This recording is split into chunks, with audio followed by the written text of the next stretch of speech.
Hello. Hello, hello. How's it Everyone going? hear each other and chat hear us.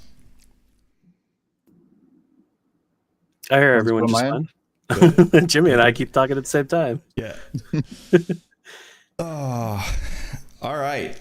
Everyone, welcome to the Tales from the Shores podcast. This is going to be a fortnightly thing where we talk about the game, hang out, talk about all the controversies, all the mistakes Andrew makes, but all the great things Andrew does as well. And we're just here to have a great time. Everyone hears us. That's great. Let's see. So first of all, we're just going to introduce everyone. Obviously, you guys know me. We'll start with Mala Zedek. Mala, please just introduce yourself and your channel. Sure. I'm Malazedek, and my YouTube channel is just Malazedek as well. I'm not as big as a content creator as Tell. I'm just working on the soundtrack right now, but yeah, that's who I am. Mala's been a great help to the Tell's Tribe channel. He's been always helping in the background and making sure all the data is correct for all the spreadsheets and just overall helping and being a great support. We also have Jimmy as a bot who has been hardcore grinding the game. Jimmy? Hello, hello. My name's Jimmy. I do stream on Twitch at twitch.tv. Jimmy is a bot. And I recently started creating content on YouTube as well. We're doing like combat guides and all sorts of kind of tips and tricks, things like that. But we're going a pretty steady community over on Twitch. It's been fun streaming every day. And yeah, we got 500 guard. I think we're one of the first few people to hit a 500.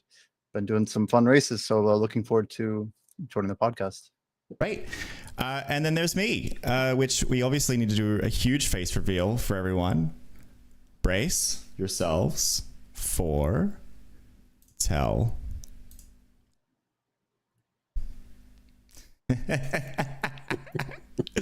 Hello, I am Tell Sales. I am a nerd. I like MMOs. I've been playing them for a very long time, and I have fallen in love with Tales, Brighter Shores, even.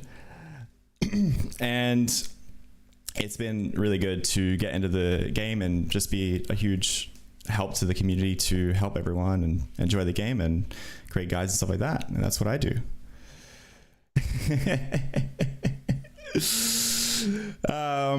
So as we can see here on the stream, we can actually see everyone is actually playing the game right now. I am focused on making sure that the stream is a good experience, so I'm actually just doing passive activities. I'm doing divination. I think it's my highest one. I hope I didn't mess that up. I think I might be missing actually a knowledge point here. No, I get forks at 70, so that's not too bad. Mala, what are you up to? So this is a alt account. Its current goal is to see what the money cap is. So it's literally just farming up money. That's such a huge goal.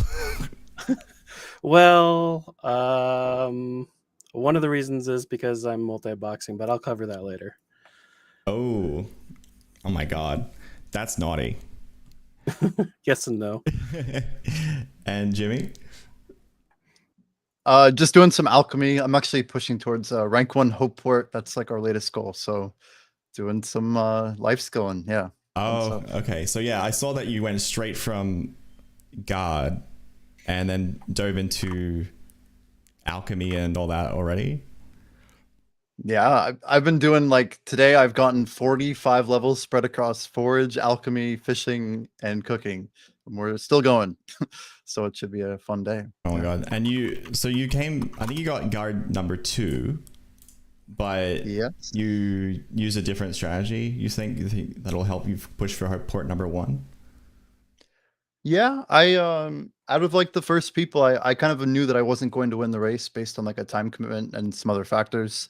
So I took like 175 gold or so out of the guard race.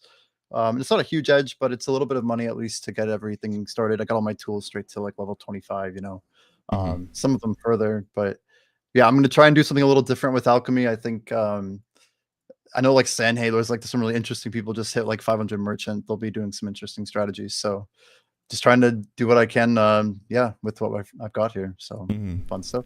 And Malo, what do you think gold cap is? Oh, Jesus. Well, I know it goes from gold into platinum. So we have another currency above gold. And, you know, beyond that, I'm not sure. I'm guessing 9,000 or 9,999 platinum is going to be the cap. But Okay, that's so going to be that's a long grind. That's like really long time. That's like Yeah, GP cap selling It's $1 million gold, right? It's a billion per platinum. 10 million? I think it is, or something like that. Math is not my strong point. It's a lot. If it's 1,000 platinum, that would be $1 million gold, right? I'm pretty sure. So Yeah, that'd be a crazy goal. is- But if it's 10,000, that'd be even crazier. Yeah. But yeah, that's why I'm doing it on my multi-boxing account, because there's no way that I'll be doing that on my main account anytime soon. Yeah, and I am pushing for Lost and Found. That's why I'm in Bone Right. I like probably the only content creator who hasn't got it yet. I need to get epics so I can do some stuff with specs as soon as they come out and make sure we know exactly what's going on with the specs and all that stuff. Yeah, we think 999 platinum is probably, I suspect as well, which is, so it's 1,000 copper, which makes it's $1 million copper for a gold piece, which would be $1 billion per platinum. So you're talking 999 billion. Good luck. I'm not. $1 basically. I'm not interested in doing that. Let's jump over here. So the game came out a month ago, just over, and it has had an insane amount of updates, more than any I've personally seen with an MMO or even a game for quite some time, particularly a live service one. We do see like, you know, frequent updates, but not only like bug fixes and stuff, but Andrew's added a lot of quality life features and stuff like that as we've gone through. I have a list of the major ones that I wanted to chat about here. I can find the right tab. And this is where we'll go into probably the multiboxing piece, because multiboxing isn't actually allowed. We have a rules update saying we have updated the rules to make multiboxing and logging into multiple accounts simultaneously against the rules. This is no longer allowed. You have to stop doing it. But we noticed, what was the guy's name who had the 6 pink guys? Zortrox. So if you go to Zortrox's Twitch, he's still at it. Why is that? Well, Zortrox is not the only one that is still at multiboxing. As I mentioned, I am multiboxing. So Zortrox and I personally reached out to Andrew using the support at fenresearch.com email address requesting to continue to multibox, and we got approval, though it's not as simple as it sounds. So this secondary account that is currently being streamed right now, it is currently banned. So if I go here to the violations, all my penalties are permanent. I cannot meet with other players. I'm disqualified from the leaderboards, cannot trade with other players. This is permanent ban in order for me to multibox. So this account exists but doesn't exist in the player world, so to speak. So yeah, it's a permanent restriction on the account, and there's no way that character can affect other players. Yeah. Now, and here's I forgot to switch over here real quick. So here's the example that we see. This was taken before the ban was in place, and people were pretty upset. Now, this guy is not actually botting. He's doing a simultaneous challenge where he clicks on the same, like he clicks mine once per character, and it's like a 6-man Iron Man account. He does that with RuneScape as well.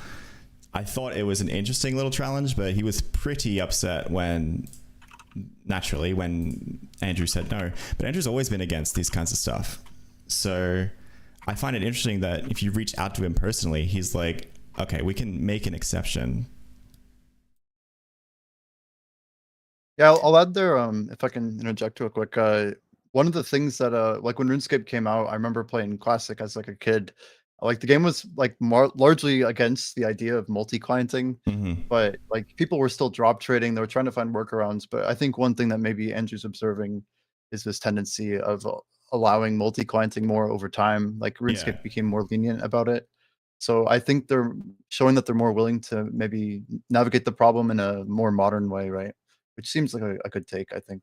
I think a lot of the challenges with these updates and the game itself has been Andrew might be a little bit out of touch with how MMO players play nowadays. Like when our friend finished the monument in like 3 weeks, Andrew was like, oh my God, you guys are done already? Hold on. As well as all the other stuff that we've been seeing. Yeah, I don't know. I think Andrew's doing an amazing job, but he's definitely out of touch in some degrees, in my opinion. It definitely feels weird that the leaderboards are not on a website for people to view, as an example. But I know you want to talk about leaderboards in the future too. That's right. So what do you think about the exception, like rules for thee, not to me, well, not for me kind of thing? Well, so I do want to clarify a little bit about that, because he is allowing it for anybody who kind of requests it. He definitely needs to verify ownership of the account. That was one of the steps I had to take in order to get this done. Like, he didn't willy-nilly say, oh yeah, you're Tell, I'll go ahead and ban that account. So I had to go through a verification process, and there's complete transparency between Andrew and I as far as what accounts are active and when they're going to be active. And so if I do something I'm not supposed to, somehow, I'm going to be held accountable for it. But it was pretty easy for Andrew to do. It was like 2 clicks from what I understood, but I think he just should make it a command in game, or kind of like a button, because I get the feeling that a lot more people are going to want to do this, because I don't think it's just Zortrox and I that are interested in multiboxing. Yeah, I guess my take would be, like, from what we've seen, there's a very clear distinction even between multi-accounting and multiboxing. I think like some of the discussion's been a little bit confusing. Yeah, a lot of it is definition based, like you're saying. Yes. And so many people have come into like the stream that I'm doing, right? And I've known Zortrox for a little over a year. We played that game Genfinod together. And he's been like defending players on RuneScape for a long time, just doing multi-clienting, because a lot of people think multi-clienting is like against the rules. But what's ironic is that RuneScape allows multi-clienting. They allow the concept of feeding, like basically taking all the resources from 5 of like the slave accounts basically and giving them to the master account. And like, what a horrible idea, right? Like, because really Zortrox is playing 6 individual accounts. He has like, like 2,000 total on all these accounts. Like, he's actually consuming resources, and he's basically representing 6 real players, which economically speaking is a good thing, right? Like, I don't think he's having the negative impact a lot of people would think. And I think the whole idea is that you're trying to prevent the idea of feeding, where the guy's running 6 accounts, but he's just getting a bigger lead, right? That's like competitively, I think, where people are coming from. So you like got to voice that opinion, but you're trying to also, make the game more enjoyable for people who are trying to maybe do like more of a challenge that's personal. So it seems like a good solution to me, but maybe I'm curious how they are going to do like moderation of this type of thing, right? Like, what are they really going to do to stop people from feeding if they're using a couple computers or whatever it might be, right? So I'd like to see more clarity on what the policy is. Yeah, I think a lot of the scrutinization will come with top ranked players, right? So you get a rank 1, let's say episode 5, when we actually have trading, we get a rank 1 builder, and we find out that they fed themselves from 6 accounts and stuff like that, then they definitely should be scrutinized for rule breaking, depending on even how trading is implemented, because he says that trading will be unbottable anyway, whatever that means. I did want to quickly just redefine it as well, just so everyone is clear. Multiboxing is running multi-clients. RuneScape calls it alting. We are not referring to using macros or automated systems where you can play multiple accounts at the same time. This is manual input on all accounts simultaneously. Yeah, that's very, very important to note that, because a honest, I'm going to just call him an honest multi-boxer, is not going to be using scripts or alternative software in order to get that edge. Yeah, look, our brains are cooked, man. We need to play like more than one game at once. We need to play 6 of them at the same time. Okay, that's how it works. I need to play 2 Brighter Shores characters, one completely farming unlimited gold, and the other, my main, as well as old school RuneScape, and I've also got RuneScape 3 on the side. That's the only way to play.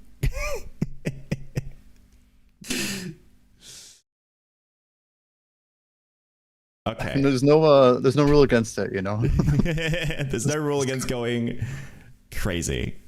You need to look like a stock trader with 6 screens, just all different games. Oh dear.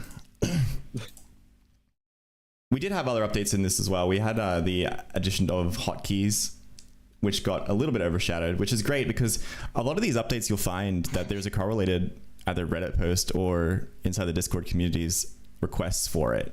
So it's like, oh my God, we need to 1, 2, 3 instead of clicking weapons, please. This was asked so quickly and it was added very quickly after as well. And that's what that update had. But the multi-boxing thing kind of overshadowed stuff.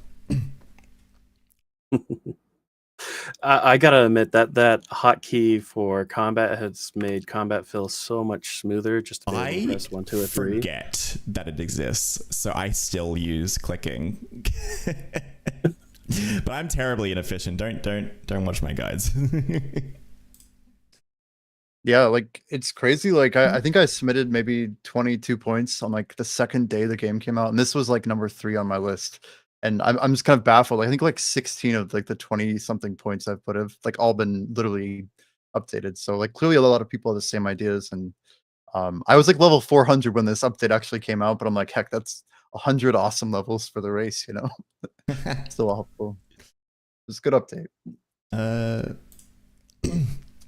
This one added, I highlighted this one because this one actually added an issue that I was really concerned with, because everyone, when they got in the game, they're like, oh my God, I'm going to be playing this game for 500 hours. I need to make sure I make my character in 3 seconds. So they click through, they claimed their name. They made the ugliest character possible just with random, and then no one could change their appearance anymore. So I was really happy when he added this. I didn't think he would. I was super happy about the Hopeport's hairdresser being able to change my clothes and skin now. I wasn't in a rush to get into the game, so I actually made the character how I wanted. I still haven't changed it, so that one didn't affect me too much. Well, he added this one, and I immediately turned into Walter White, so to make the alchemy video. So that's how that went. And I was dressed up. I don't think I've even. Yeah. I was gonna say I don't even think I've changed my character appearance because I'm a little bit too aggressive on it. But yeah, I probably will go back there. Yeah, there's a bench in the park in Hopeport, and I'm probably the only player who's ever sat in that bench, because I sit there when I'm doing editing sometimes because I just can't focus on the game. So I'm like, screw it, I'll just sit on the bench. And I'm pretty sure I'm the only player who's done that. No, because I sit on the bench doing some video editing too. Okay, so it's just a content creator's bench. Everyone sits here to think. It's that and like petting the cat. It's like I remember even when I got my 500 guard cape, I wanted to see what it looked like on the bench, but apparently they just clip it, like it just disappears when you go sit down. Oh, so brutal. I was so disappointed. And get a good screenshot. I don't know. The cat's for RNG. I think that's the idea. Oh, okay. You have to pet the cat and then you get the epic drop. Yeah, that's right. You pet the cat and then talk to the small crab 3 times. Has to be 3. Yeah. Yep. We'll figure it out. RNG manipulation. Here we go. Leaderboards was added. And after all that, so then we got leaderboards, and it was pretty spicy. Everyone was really upset. Everyone's like, it's really funny watching the community like live in the Discord because I check into it every day. It's like, oh my god, leaderboards, please give us leaderboards. And then the leaderboards came out, and then everyone was very upset, not just by the implementation, but also just by leaderboards actually existing as well. But that's besides the point. So obviously, if you weren't aware, leaderboards came out opt-in only. So the only time a player shows up is opt-in only. So my first concern was what happens if someone, when I found out that when you log into the game on a different client, you actually opt out of the leaderboards. So I was concerned with the fact that you could possibly get forced opted out and lose your top 500 spot. That was quickly cleared up by Andrew himself. But in this tweet also came that the fact that the leaderboards are opt-in to maintain the privacy of people who do not want to share the data and comply with privacy laws.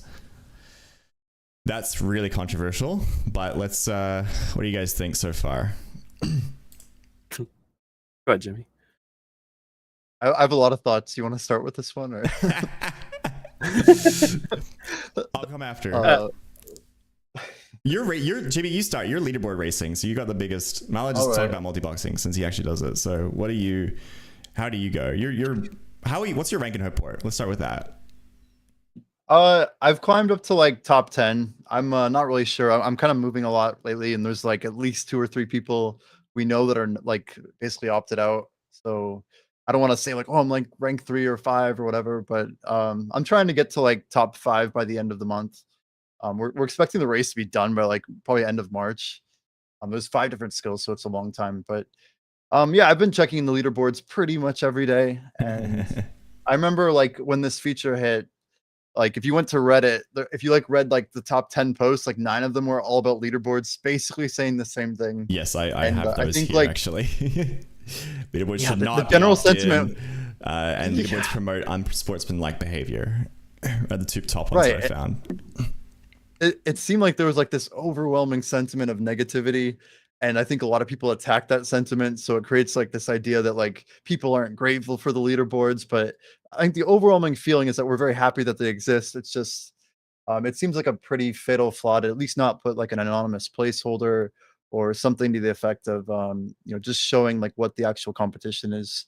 'Cause if it's not like actually representing the player base, then I don't even know if I am the rank 2 guard at this moment. There could be an opt-out person who's waiting to do like a 3-month prank on me, like you just never really know. And wouldn't that be awesome? Does that keep you awake at night? Do you sit there like this? It does not. Oh man, what if I'm not rank 2?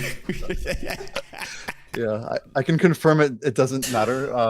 Yeah. But yeah, I think it's mostly about people trying to be efficient. I talk about this a lot on my stream, but like there's like 3 different types of people competing. There's like the people who are racing at a certain thing. Then there's people who are trying to do like a lot of things like long-term progression. And then you have people like trying to build wealth to like prepare for future racing. And like right now the game is set up in a way you can't do like all 3 of those things. You have to basically choose one. You can do like half and half or a third of each. But the way that it's set up, that means that if you aren't really confident that you're winning a race, you're generally going to have to like burn long term in order to push forward short term when you might not have to.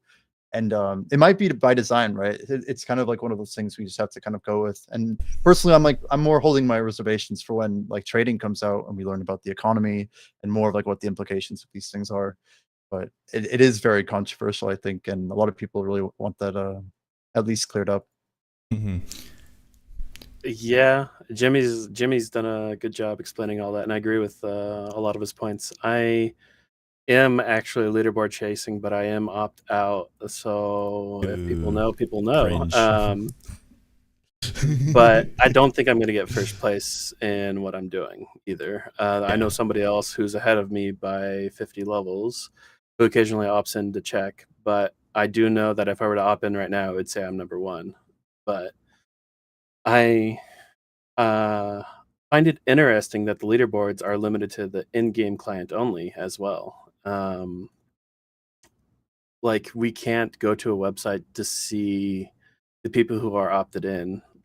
Everything is in-game, which I think is interesting for a gameplay choice, which really makes me hope that trading is also going to be all in-game as well. You hope that trading is going to be all in game. Right. Yeah, I have a feeling that somebody's going to try and make a trading website, but until we see how trading's done, we'll see. Yeah. So yeah, all pretty much points from that side of the fence. I think no matter which side you're on, that whether opt-in is, you know, cringe, opt-in only is cringe, whether it doesn't matter. Seems to be the two camps. Is why does it matter to you? And you know, it sucks for being competitive, which is true. The fairest argument between the both, like the fairest compromise between the both, is definitely the anonymous, having the anonymous placing. I don't see how that affects anything in a negative way, which is my main thing about the leaderboards, is that when they existed and they came in, they were opt-in only. Everyone kept giving me reasons as to why, you know, opt-in only is bad, but no one could give me why an opt-in only is good. It was all just, you know, all these reasons why it shouldn't exist, and then there's not really a sound argument. But eventually one person did come to me with a very good argument for why it was a good thing and it actually benefited them. And that was a person I won't name, but they came to me and said, look, I'm #1 blacksmith or something like that. Something in the mines, who knows, it could be anything. They said that they actually opted out because they kept getting messages from people and harassed by people, and people were sending him to go distract him so he would be less efficient and stuff like that. So he actually changed his name, opted out, and he's just going to wait until he's top. Yeah, I completely agree with that. So I am in Hope Forest for my grind, and it's quite obvious to tell who is pushing leaderboards and whether or not they're opt-in or not. You see the same bunch of people repeating the same actions, so you know that they're post 200 and kind of have a vague idea what they are working on. So even if you do opt out, those who are actually pushing, they know who their competition is. Yeah. What do you think about the whole privacy thing in general when it comes to the chat and stuff like that? The leaderboards. We have, you know, opt in for big boys chat right here. Let me opt out of baby chat and opt in for big boys chat. The game could definitely use a feature instead of Meta AI as their filter, but so you think it is Meta AI doing the chat filtering? Oh yeah, I'm almost certain it's Meta AI doing the chat filtering, since they have Meta AI in their third-party terms use. That was like added a week before the game launched. Yeah, it also kind of explains why it can be really inconsistent sometimes. Yeah, constantly changing. I really think there should be a filter for those who want to talk, you know, the big talk and see what they want to see. But this is also not an American game, so freedom of speech is not an exactly acceptable. That's not the right phrasing. Freedom of speech isn't the argument as much as people would love it. Yeah. And then you have the people saying that the GDPR does not actually protect. It's not this strict. It shouldn't be this crazy, but he's done this and we don't actually know why, other than possibly speculation. I would even say, like, for the data privacy part, like, people have said like anonymous might be too much data, but one other thought that I had is like they could even not show anonymous players, but just show real ranks of people who do opt in. Yeah. So like if you opt in and you see first and fourth, you know that there's two people in the middle somewhere. Like that doesn't give any of their data. You know, we don't even know what their actual ranks are. That might be a pretty elegant solution, because he should have the placements. He's already has. He said that he keeps track of when you reach top rank 500. So there are timestamps on your accounts, and it's all the data is there. So it just might be a matter of really convincing Andrew that this is not what the player base wants. Yeah, that's not a bad idea, honestly. I think that, in my opinion, what will happen is we will get a rank 1 player who will get knocked out of rank 1. And I think that will cause a really big controversy. I think that that's what will be the spark to instigate the change, is something really upsetting happening, which is what we all talk about, the possibility of happening. Well, the only way that I see somebody getting knocked out of number 1 is if their account is flagged and then get a violation. Mm. Like my multi-boxing account, it can't compete on leaderboards. That's the only way I can see somebody being knocked out from 1. Yeah. It tells definitely referring to like if like I got rank 1 alchemy, but someone had gotten rank 1 before me but not opted in, and then they opt in. Oh, Yeah, Yeah. like sparking the late arriver, but who they were actually first type of thing, just to troll somebody. kind of Yeah. like how I'm And, opting out right now. Okay. Yes. Yeah. Mm. That I think that will be like, hold on, what's up? Yeah. Regarding chat filter, I have no idea what he's going to do with it. I think that hopefully we can. Look, he's experimenting with new technology, which is fine. You know, I personally think that the old classic chat filter with asterisks or whatever is perfectly fine, and then you stop slurs. But Yep. you know, if this thing can learn a little bit and he can train it better, it can act a little better. But I still don't. I'm not 100% about using a language model to because you will always get weird interactions if you use a language model to do this kind of stuff. Yeah. The only reason I think he decided to use a language model is to try and get those unique style of like leet speak to get around the filter. Right. And so he can train it to automatically pick up things. We're really going to see a rise with that, I think, when PvP comes out, because a lot of people want to try and talk during that time. But we'll see. Getting Discord pings, and sorry about that. That's going to be in the replay.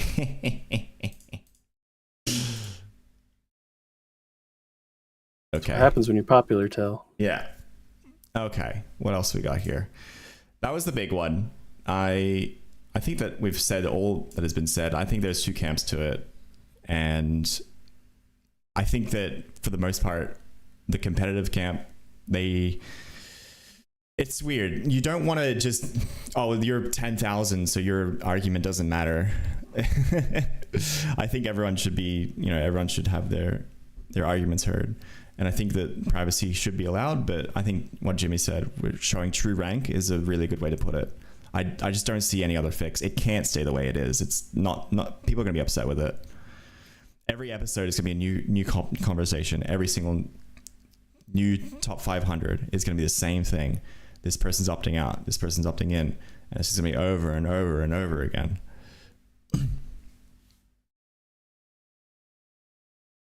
So hopefully, I really hope he does fix this. I agree with that. I hope it's get fixed too, and see people's rank as long as they're opt-in. Mhm. Like, I think by the time the game gets out of early access, I think this will be an improved state. But the question is like, what's it going to land on? And I think it'll make more people happy if even one of those 2 sub solutions is out there. Like that's going to be enough for like the competitive crowd. I don't think they need a whole lot. Just an idea of like where things are at, I think would be great. yeah, because a competitive person is not necessarily going to care where their competitor is at if they're competing. They just want to know where they're at on the leaderboard. Yeah, especially after the fact, so Jimmy can sleep and truly be number 2 guard. Yeah, maybe I'm number 3. It's okay, you know.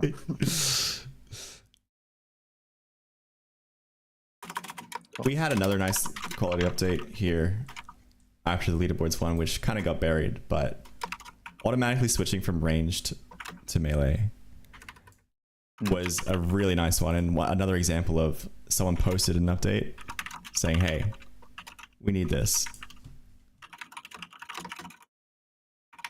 Okay. We need this update, and it did come, so that was really good. Though we don't have any information on combat itself. That's another big controversy as well. When that patch came out for the range to melee, it actually broke one of my pathings, which then got fixed in the following patch. But as a gatherer, I would go from point A to point B, and sometimes I would go into combat, and because I didn't have a ranged weapon, it automatically started me to melee, and I actually did get a melee kill with no weapon in hand. But my path would just get interrupted, and that annoyed the heck out of me for the few days that it was like that. That is so oddly specific. Only you would be affected by that, by the way. I will say I've seen some interesting pathing things in general, because the way that it works, since you run out of ammo eventually when you open with ranged, if you don't like manually swap, right? A lot of the mobs have different pathing to get to you, and the one that I think is most prevalent in Act 1 at least is the ghouls, because they have to run around the walls. Goblins will do something with stairs, like there's some stuff there, but ghouls can get stuck in a lot of ways that I think they need to fix the AI on. I will just note that as a random bug that I hope gets improved. So you Mob AI don't is want it very to be like strange. RuneScape, where you can get mobs stuck again. Well, it's more that like your pathing and their pathing actually cause a collision sometimes, and I feel like either I mean the short answer is it doesn't seem like this game wants us to safe spot. So outside of like having our 3 to 5 seconds of range, I don't think it's really that great for the combat. But there's still so much that's missing, like special attacks and whatnot. So I'd like to see what that all unveils before I really answer that question. But yeah, more or less, I don't think they need to safe spot. Mm-hmm. What do you mean they don't want us to safe spot? It's not like every single safe spot bug that I found got patched against all of the bosses. Every single you're one. not wrong. Deer got fixed. Bear got fixed. The fish, that doesn't. He's a boss, and he's a mechanical boss. What else? Bears, did they get fixed yet, or they're good? Vipers was a good one as well. You could stand on the viper and they didn't shoot you anymore. Viper's fixed. Viper's fixed. That's really funny, by the way. I really enjoyed that one. They should give us more ammo though. Like I don't know if they really want us to save spots, sure. But what's like the real damage then of giving more ammo, like outside of I see. making So you the think auto swap? Right? Yeah. Well, I don't know. Like, so you don't like the ammo cap? Because I think 5 is quite a lot. Maybe just 3 is too little. You get 5 when you have an epic ranged weapon. So I only get 4 for like all of mine are 4 for sure. Oh, I thought for sure epic was 5. Is it not? I think some weapons have 5. It depends on the weapon used. Oh, yeah. Okay. See, I'm not a combat expert. I haven't done much of it. I do want to talk more about the combat today, because that is also probably one of the biggest controversies at launch, and we will be getting specs soonish. I was hoping he'd have them announced before today, but we'll probably have to talk about them in the next 2 weeks. But obviously when the game came out and it was on mixed reviews, he did this really, really big post, which I will link in the chat right here if you haven't read it. And it all basically came down to please give it a chance, which really enjoyed it. I enjoyed that. It's just like, please guys, please try it. This is the post he made about oh, your stats don't reset and stuff like that. It's just a new episode, and the fact that they're named episodes instead of regions confused everyone, because episode it evokes a linearity that the game. It has the linearity, but you're supposed to come back to it. Whereas episodes like 1, I'm done with episode 1, I go to 2, and then I never come back. So at least he fixed that with the total level kind of thing. But yeah, we have a lot of these where it's like combat's the worst part of the game. Gear does nothing. Every fight's RNG. Combat's not good. And we have a 500 garden here, so let's talk about combat a little bit. Yeah, it's a tough decision, like from their side, about how they can move this game forward, and I'm wondering like all the crazy conversations that are happening behind those closed doors. They have a vision for like what they want to do with the game, and at least on my side of the table, being the guy who like crazily grind this thing out, right? Like most people are not going to get to 200 in the current state of the game, and I think they're well ready for it. But yeah, I think there's so many things I want to address, but my biggest takeaways are that as much dopamine as there is from a rare drop, there isn't really anything to kind of seek out, like high-end treasure items type, nothing that really is going to have long-lasting meaning. So like your first epic drop will feel good, for example, but your third one will feel far decreased value, because you're actually going to stop using your first one by the time you're using your second one, right? And Yeah. you're probably going to upgrade it to like a blue or a common eventually. And like Mm. that's like a pretty souring experience. Like I had people come in my stream like day 3, like, why are you using commons? We saw you using epics on day 1. I'm like, oh, they're actually better. And they're like, oh, that's kind of weird. It's kind of like the RPG thing, like from Diablo Poe, where you do get a legendary drop, but because the legendary is level 12 and you're level 100, you're not using it anymore. Though in those games, sometimes you do come back and use those legendaries because they have unique effects. So hopefully, if he's gone for this ARG kind of style, we do need to see those kinds of items be added in some way, or chase items as they call them. Yeah, I think a lot of the combat seems to be influenced by, like, the RNG part of it feels a little more reminiscent of the classic days when it seemed like there was a little bit more RNG in like the damage roll. And I remember like the first time in classic, you ever like get out of Tutorial Island, you're like fighting a man or whatever, and the man would kill you like literally half the time. And I feel like once RuneScape 2 came out, that got like way easier. So to me, like the RNG roll, it seems like it's almost on a standard distribution that's like slightly moving in your favor as you level up, right? Mm-hmm. And then I think people are looking to see more long-term progression, and they're not really feeling it. And by the time you're level 60, hopefully you feel a little stronger than you were before. And like, yeah, you're gonna hit bigger numbers, but the way that the damage curve works, like, it's just a little bit souring when I explain to people, oh, well, actually, if you just attack something lower level, you'll one-shot it, and it'll never drop anything anymore. Like that's not really a fun experience. Like I can never farm, hobgoblins and get a chance at a dragon's square shield left half, right? Like I that's didn't not actually on know the that. table. So they stopped dropping like even like alchemy ingredients and stuff like that. Yeah, like the drop, they say it's like a reward penalty as you level over the mob. So once you get to like 100 levels over, I think it's actually like a minus 100% chance of loot. Because you're Okay. basically one-shotting them so much Yeah. if you like past action downgrade. Yeah. So I have to kill like 20 goblins to get one loot drop on like a minus 70, something like that. Okay, so It's pretty the bad. experience penalty might apply to loot rates as well. Correct, to my understanding, yeah. Yeah. I think Wow, that's crazy. Yeah, I think that a lot of people are worried about, a new episode drops and I have to level up combat again, and I get that. But also I think people are putting the expectation on themselves that they need to get level 500 in every single combat, which they don't. And I think that is a lot of where these complaints come from in general, is just the expectation to be able to max an account. And I think that the expectation of this game is that you're not going to max. Pasitio is the furthest in, and he's still 6, maybe more months away of the rate of the pace that he's playing to max. I think that you can hit level 500, you celebrate, and then you just play the game normally. And you get a really cool cape. Yeah.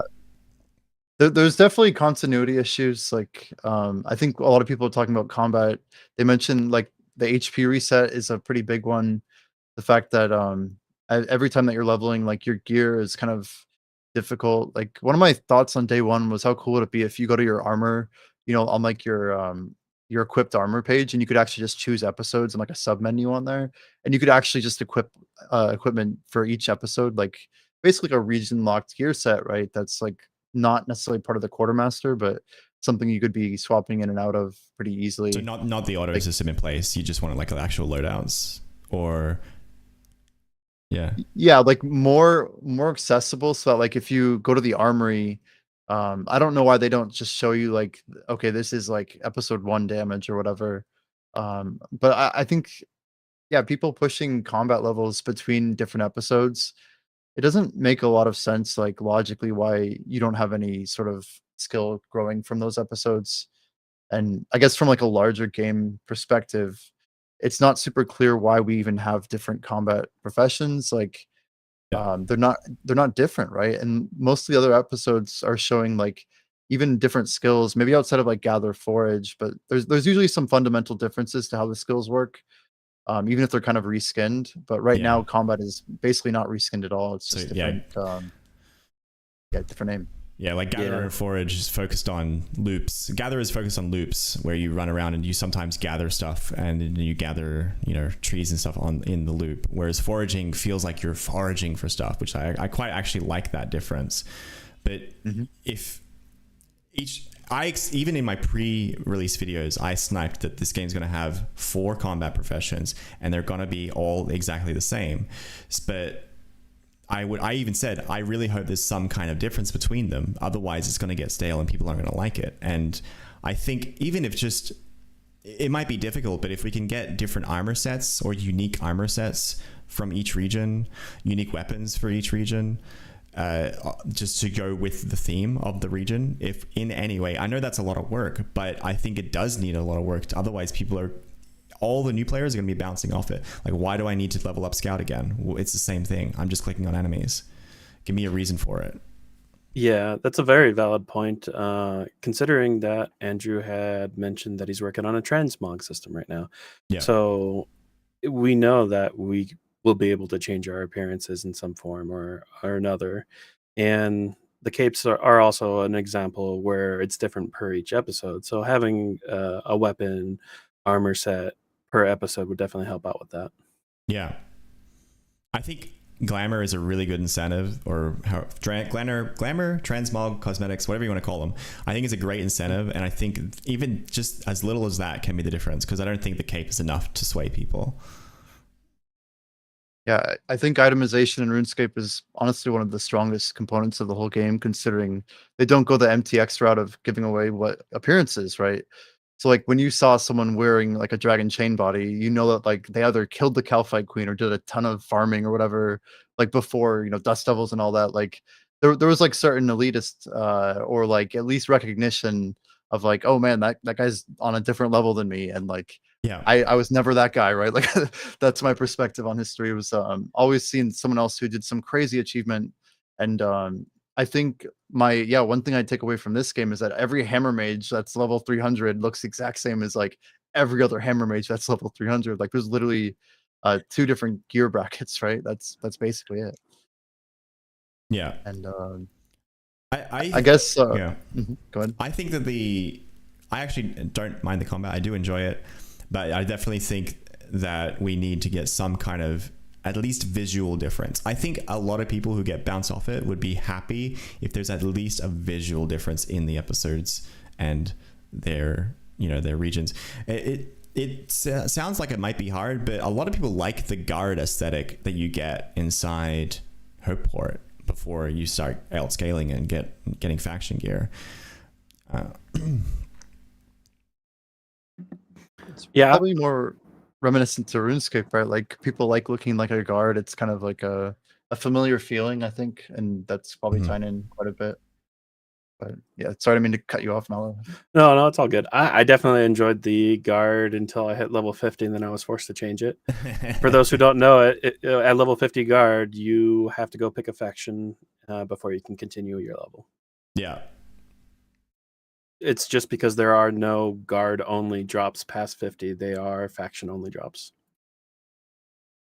Yeah, that makes sense. That's what I clocked in as well. I said, okay, well, at level 50, that's all you get. And I don't even think you get baseline gear in Mindfighter as well, because you can get some basic guard gear in Hope Forest, but I don't think level 0 gear in episode 3 is factionless. I think it's all faction based, right?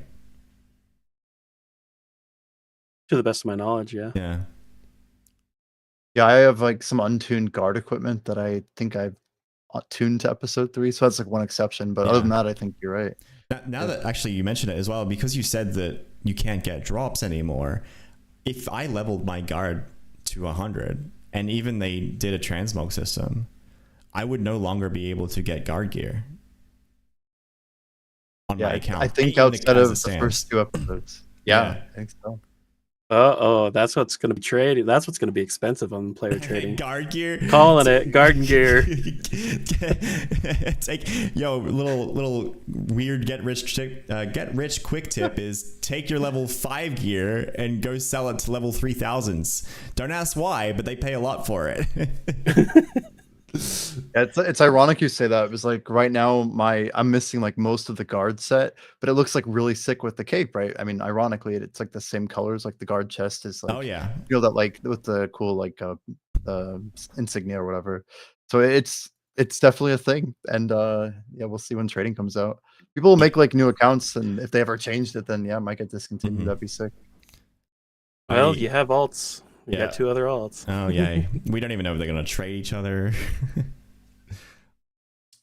I will say I hope they add episode capes. It's kind of off topic, but that'd be a cool concept if you could No, I think basically have more any unique cosmetic to represent achievements will significantly improve the value of getting achievements, because right now one of the biggest complaints that people have, especially like I released the is the game dead video the other day, and that video's algorithm hit a whole bunch of people who aren't my regular viewers and not regular Brighter Shores viewers. They were people who played RuneScape and stuff like that. So half the comment section is, this game is trash, this is why, this is why, this is why.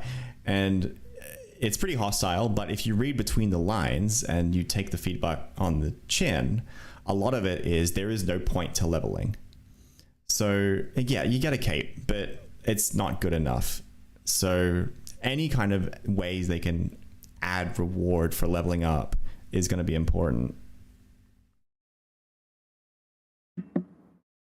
Yeah, I agree with that. All right. This is one more update thing. This is from Andrew's latest tweet. We have, I don't like that he uses Twitter instead of the Steam updates, but it's good that we've improved this communication significantly since pre-launch. But we finished the knowledge bar to 200%. This is so good. I have nothing else to say this other than this is so good. No problems here. Just being able to overcap is so nice. I understand if you weren't aware why there's a cap on only 2 points, is because, you know, if you were to stack up 50 points before episode 5 came out, you could have a pretty big advantage on a head start there by gaining basic math 12 levels or whatever it is. Yeah, 12 and a half levels instantly right off the bat as soon as you hit level 20 on something. So that would be a pretty big advantage to get head started in a race. So that's why you can't stack points. But having them not pop instantly at 100% is so nice, especially for things like carpentry. I noticed it right away when I was level 30, getting my 32 grind, and you get over 100% while you're crafting, and it stopped for a while there. So having that fixed is really nice. Yeah, same with doing alchemy when you're distilling potions. Yeah, when you're in the middle of doing a long-term process and your knowledge thing fills, it's so much better to be able to just continue doing what you're doing and not having to stop or whatever to apply the point. Yeah. And then we also have the, what you call it? The point that you can stack up to now. If you're a person who likes to use experience potions on knowledge points, not being able to stack 2 halves the amount of potions you need, which is also quite nice as well. You just sacrifice a little bit of overcap there. Yeah, you can also you can factor in like every time that you're really close to leveling up and you're at capped knowledge, you don't have to waste knowledge just to hit the next bracket to get the bonus XP from, you know, the level difference, because you get more knowledge based on your level. Yeah. So it's a cool thing, and it just helps you make more smart decisions. So it's a huge W. Yep. Same with holding off for that passive that you know you're going to yeah. get the next level if you wanted. Oh yeah, that's a pretty good point. All around good. Might be a bigger effect when you need 4 as well. When you need 4 at level 2. If you didn't know, level 200 onwards, you need 4 points per passive. Yep. We have work on transmog support. Boomer Andrew using the word transmog there. And I did see comments in Discord. What's a transmog? It's cosmetics. It's being able to change your gear without changing its stats. It's cosmetics, it's glamour, it's transmog. I think WoW made it transmog and Cataclysm. Is that right? I think there was another MMO before that, but yeah, that's where it became most popular that I'm aware of. Yeah, RuneScape ended up doing it in RS3, right? They had a. Oh yeah, it's a big part of RS3. I don't like that. I do actually play RuneScape like 3. I kind of prefer RuneScape 3 in my playstyle versus old school, which is why I like Brighter Shores because it's closer to RS3 than it is to old school. But the fact that you like everyone looks crazy in that game, and as you said, the way that the gear progression is, where you if you see someone wearing Darox, you know they're wearing Darox, right? Whereas in RS3, they're wearing all sorts of stuff. They're wearing summer, they've got pool party stuff, they got bikinis, they got just crazy wings and fat fire. It's all over the place over there. Darkscape had its transmog cape, right? Like there was some really wild ones too. Like if you recognize what they were, there were some cool ones, but then players have to know what it is, and if it's not attainable. Transmog's interesting. I don't think it's going to be tradable personally. Do you guys think there's any chance that it would be? No, I have sort of absolutely no belief that it'll be tradable. It's not going to be tradable. The reason I believe that is because of that update right there where he talks about the transmog. He was talking about getting Christmas only style stuff. So I'm pretty sure he doesn't want to make, exclusive Santa hats, kind of like crowns kind of a thing. Yep. I have a post that proves that. I just need to find it. I have it here actually. Oh, not that one. Here it is. Some people in my chat really wanted it to be tradable. I'm like, I really don't think that's what this means. No. Here, it won't be. It won't be. And we have this here. I don't want to do that one. Do new tab.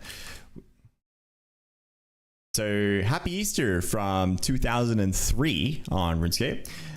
Happy Easter, all players. For a bit of fun, we'll be dropping bunny ears. This is the first time they made them not tradable. We noticed on previous occasions, players hoarding huge numbers of gifts we drop and reselling them for massively unfair prices. This is funny. 2003, massively unfair prices. When you look at a party hat, is worth literal thousands of dollars now. Yeah, good job, Andrew. Sorry, it got out of hand. Not his fault, by the way. He could not have seen this in 2003. It's not really the spirit of the occasion. So he made all of them untradeable. We don't want this to become an event whereby a few lucky players suddenly become ludicrously unfairly rich. There's no chance they'll be tradable. Not for holiday items. That's a good reference. Oh yeah, it's crazy to think that it was that long ago that they stopped making them tradable. But I was thinking it was the scythe, but it is bunny ears. Yeah, it is 21 years ago that he said this, and I don't think his stance has changed. I don't see this changing. I've got sources for everything, dude. Because my original videos, I know every single word Andrew has ever said. Jeez. I've been referencing like the wiki posts from like 2001 and stuff, so I know what you're saying and I respect it, man. I have a lot of respect for it. It's the right way to look at it. I need like, source. This is how it's gone. I need sources. This is how it'll go. Cueable actions, really nice. Really looking forward to this. It should be good, especially for like the skills where there's a bunch of stuff going on in the same area, right? I think it could be very powerful. Yeah, it's gonna be helpful for some gathering classes, but not so helpful for others. I'd be curious to see if you can queue up between rooms. I doubt it, but there are a lot of gathering paths and where you have to go between different rooms. So that's gonna make that interesting. Additionally, depending on what profession you are working on, sometimes you are waiting for something to respawn in order to interact with it, while other ones, they're always going to be up. So I actually see some potential pathing changes that some people are going to do depending on how it actually works out. That's for like wood cutting, right? I think in particular. Wood cutting is one that is like that comes up as you get to it if you got a right pattern. Gatherer, a lot of the time for Gatherer, I'm just waiting for it to respawn. You don't do the bone, and so I'm just chilling there. Bone spike route where you get trees at the same time. That kind of helps with that. Well, yeah. So intermixing it for that, getting bone and wood at the same time, that's definitely helpful. But it really depends on what you're trying to focus on. Oh yeah, because ram horns, so you can't really do that. I don't think. I can't remember if there's trees over there. I remember doing that with ram horns where I was like, waiting for respawn. And that's how people treated Forager in the first couple of days as well. I was like, grab the potatoes, now I wait. Grab the potatoes, now I wait. So yeah, I like that there's more depth than we actually realize as we get into the game. Be interesting to see how it's implemented. And then we have trading. I want to quickly touch on this before we bring on our guests. But so when we saw trading, I had always suspected that we might get some kind of weird like market stalls or that kind of thing. And then we got to Chronopolis, and then we have player trader hub, north, east, south, maybe west, I can't remember. But yeah, I think that we're going to get market stalls of some kind, maybe. West does exist, yeah. Yeah, like Ragnarok and things like that. I'm really hoping that there's some sort of interaction in game to see all the stalls. It's obvious that we can change servers right now via our friends list. So if you like open up your friends list, pick a friend, you right click on them, you can then, or left click, join same server. So moving servers is not going to be a problem. It's just a matter of finding the player stalls with what we need. So similar to the leaderboards, I hope there's something in game, like a billboard we can go up to, search for an item, carrots, whatever, and then say, "Oh, click on that," and then it teleports us to the server that we need to, and then we run to the stall.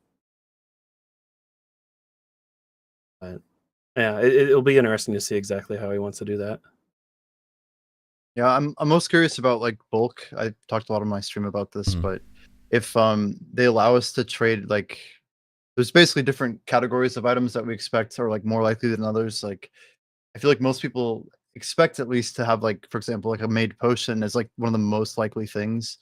And then you have like probably untuned equipment, but then like some people seem to think certain things won't be tradable.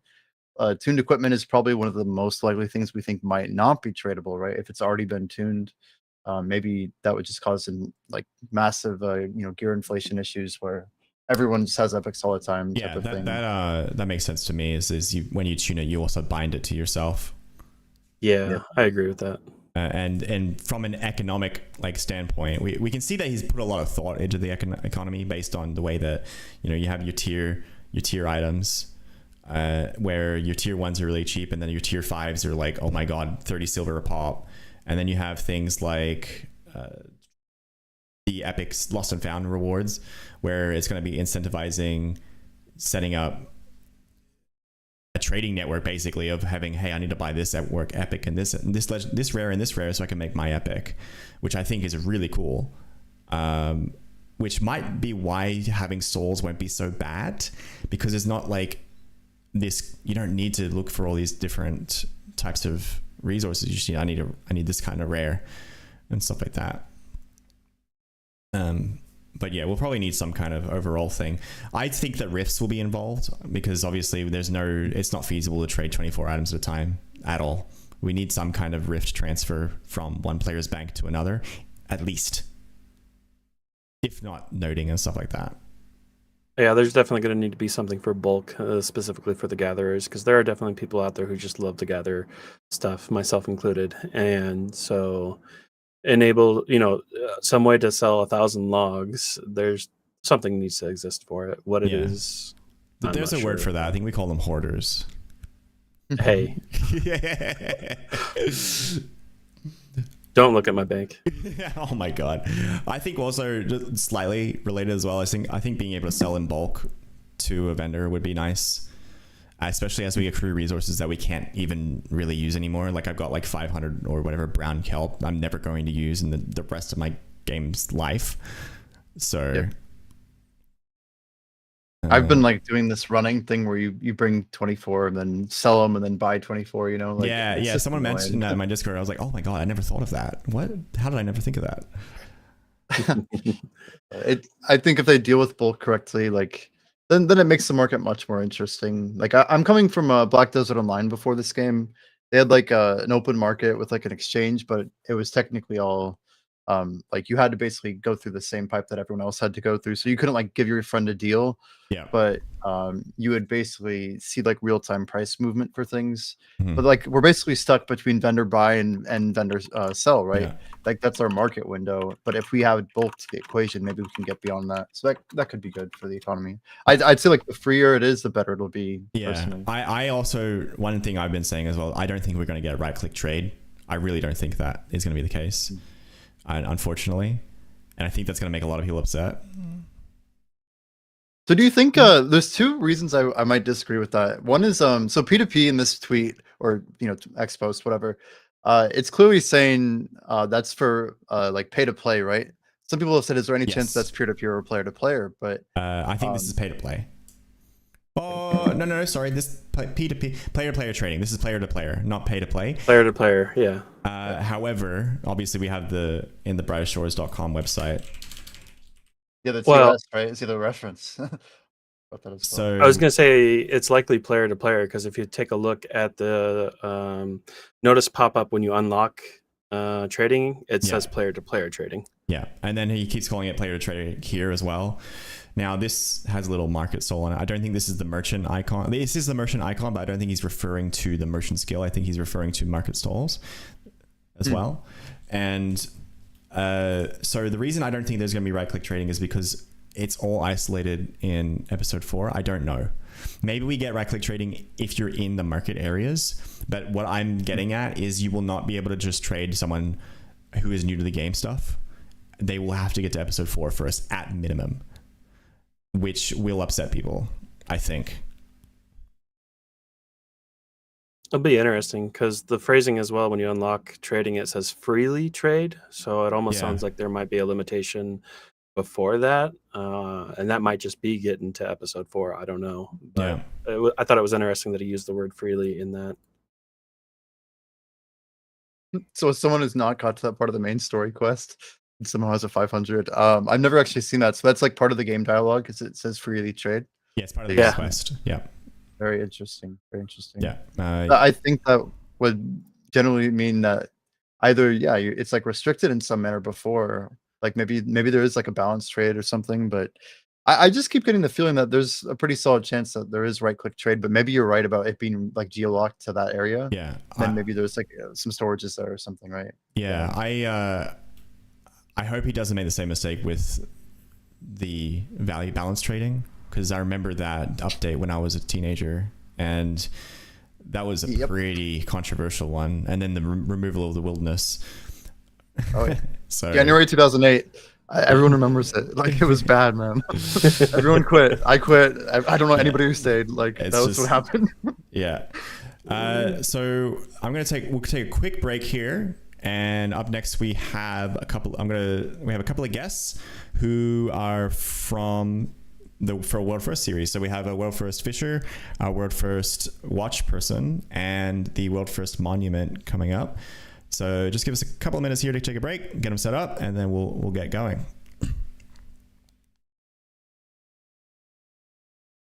All right.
Hello.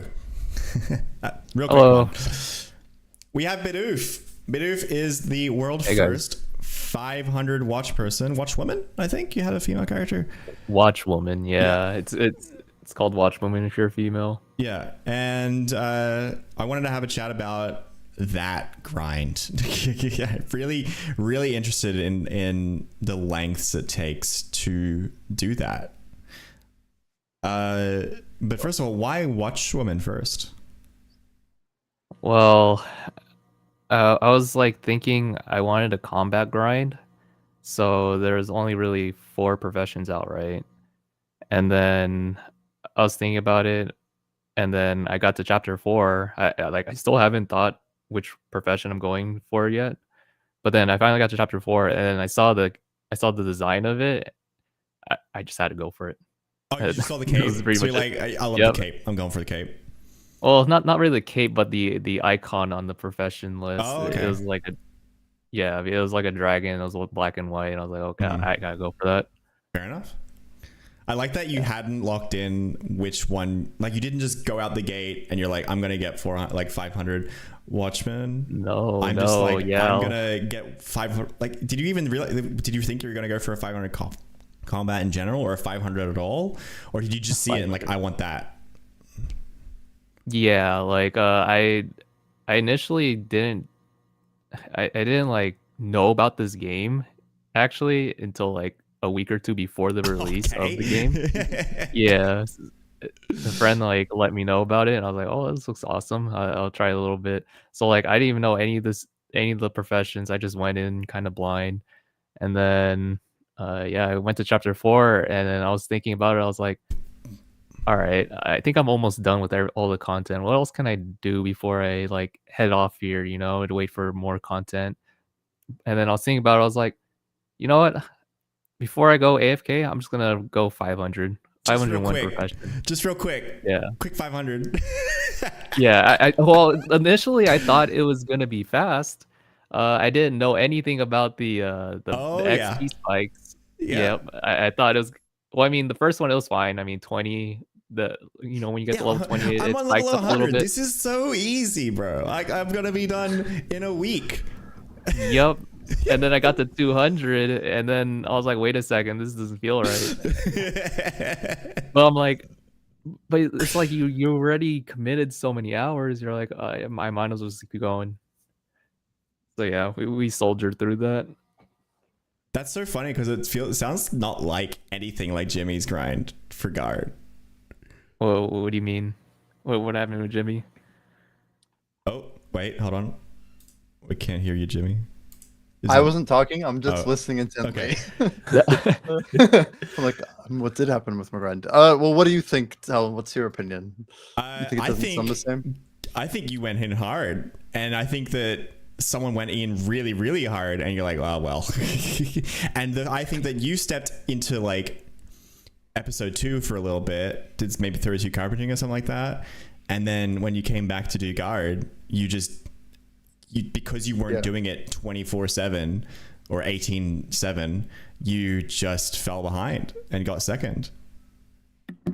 I mean, there's like a lot of stuff that goes into this, but like I got like 0 epic weapons, 0 epic 2Hs, all the way till level 345, which was like 130 hours for me. I got 0 rare great hammers. Like there were things that held me back, literally like tens to like potentially like 50 hours of time grinded. And like so I was grinding next to Sassy pretty much all the way up to 300, and I just decided like there was no way I could catch up from an hours perspective. But like I will say, like my day 1, I had no intention of ever going for 500 and anything. So like I feel like that similarity is there at least. Yeah. But when I hit 200, I feel like I don't know, maybe Bidoof feels the same way. But at 200, you feel like you kind of have to send it, right? When nobody else had got there yet. So I just had to kind of go with it, you know. What level were you when leaderboards dropped, Bidoof? When leaderboards drop, I was like probably like 460, 470. So you had no concept of like whether you're first or second, and it seems like you had a pretty good lead for some reason. I think everyone sent it on guard without even looking at watch person for some reason. Yeah, I mean, we've had a lead for quite some time. I've noticed. I haven't really seen any other watch person around the mob that I'm grinding. Yeah. So and like some of my peers actually tell me like, who's the second or third highest level that they've seen, and it's usually like someone like around 200 levels below, and I'm like, okay, well. Okay. That's why I started slowing down. Comfy 500. Yeah, that's why we started slowing down, because I was like, I guess there's no reason to like you know, hurt my health here because I've been Yeah. grinding like 20 something hours a day, and it's like I only get like 2 or 4 hours of sleep a day. I don't want to keep feeling like like you kind of at a certain point you start feeling like shit when you wake up, man. And then I didn't want to feel like that, so I just started taking like 6-8 hour I'll say naps, but that was gonna be always gonna be something when this game came out, is people going to send it really hard, and that's always a pretty controversial topic about like people's health and stuff like that. So how do you feel, during it, and how do you feel after it was done? And you say you also did 20 hours or so sometimes? Yeah, sometimes like, you have your occasional, you stay up until like 36 hours and then you fall asleep. It's really taxing, man. I was trying my hardest not to fall asleep. Did you stream the whole thing? No, I didn't. Mm-hmm. Sometimes I just wanted to just lay back, watch maybe some shows. Yeah. Maybe hang in VC. Yeah. Or like listen to music on loop. Mm-hmm. Yeah. How do you feel now? Now you can play the game. Now I can play the game. I mean, it was such a huge accomplishment. I loved it. I loved like how like a lot of the community members. Oh yeah, I'm pretty sure that as well. I have that image. Yeah, I saw that for like a brief moment when I came here. I was like, yeah, that one moment where everyone was just in a line, that was insane. And it was like it extended to the next room too, the whole line. That was insane. Holy, the amount of support, that was amazing. The community's awesome. This would be really cool. I'll pull that up real quick.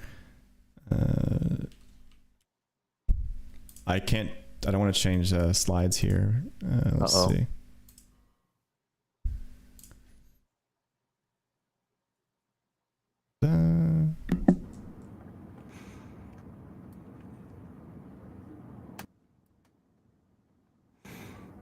I am curious, Bidoof, did you actually have any mobs to yourself during that entire grind, since you were so far in episodes, like in level and stuff? Were there moments where you just by yourself with no other players around you?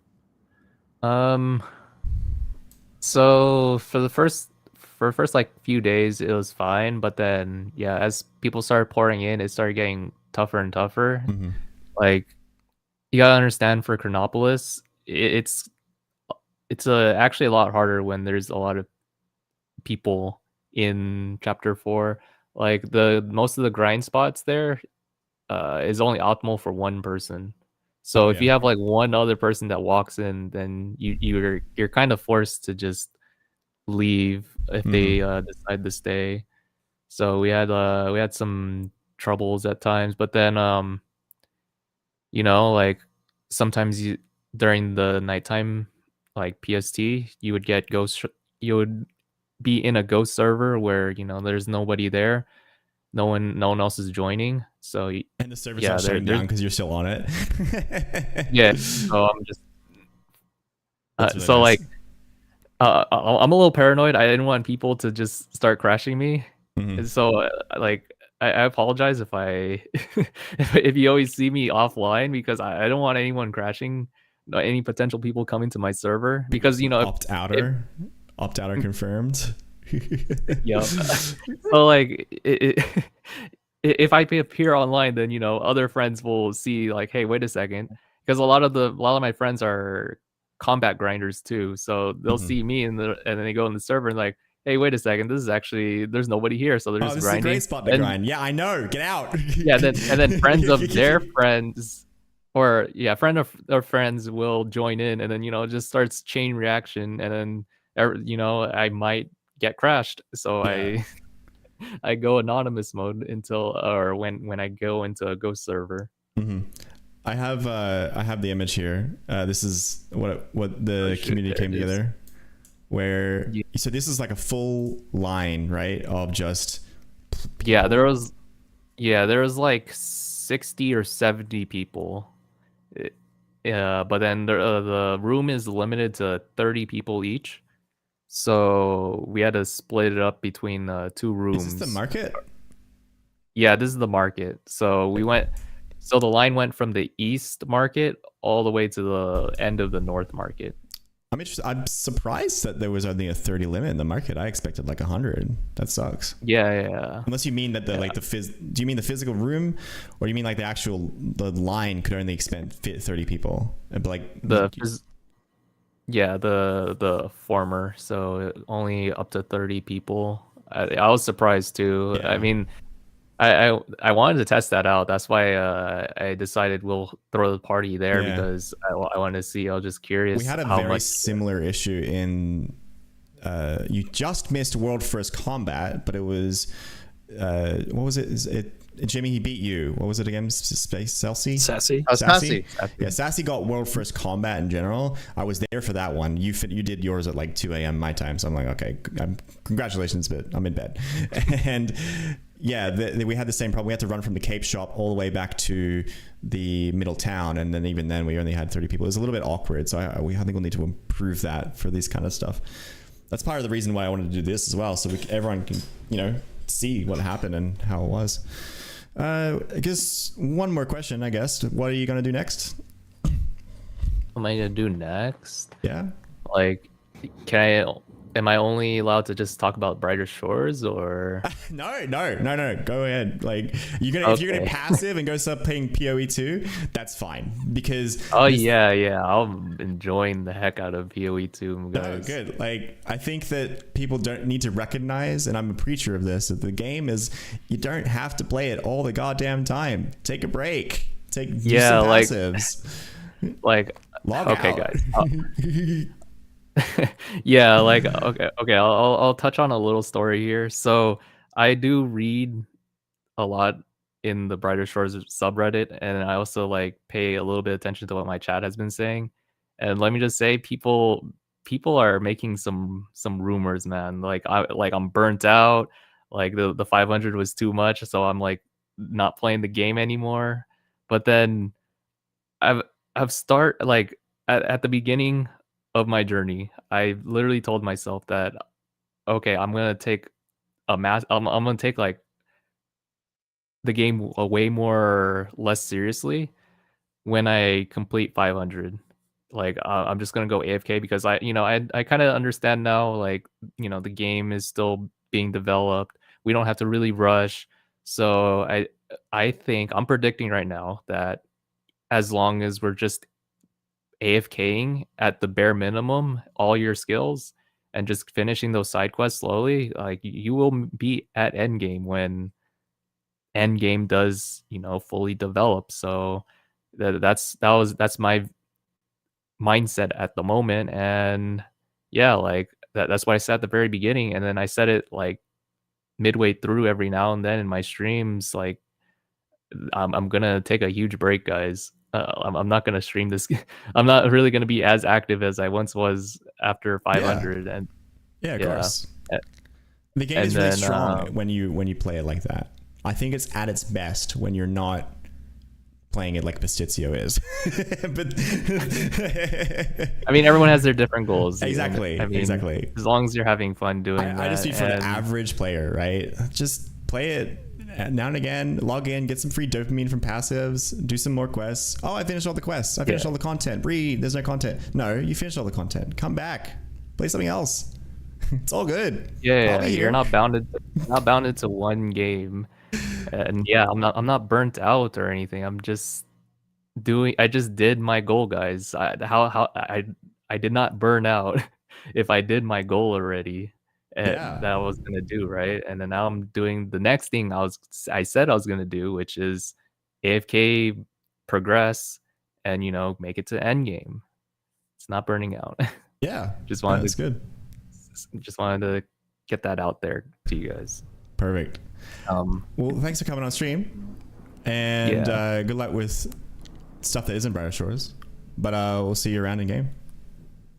Oh yeah, for sure. Yeah, looks everyone here. People are saying community's just awesome. Yeah. Wait, what? Oh yeah, the community is great. People are saying that maybe Pastizio maybe opted out. I don't know. Maybe more leaderboard controversy. It's never going to stop. Oh. We got to make content somehow. Yeah, it's never going to stop. All right, let's bring in Havric. Thanks for coming, Bidoof. Thank you Thank very you much. for having me, guys. See Thank ya. you.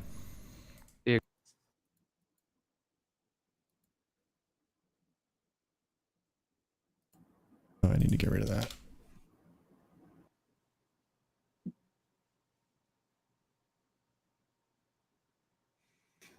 Hello, Havric.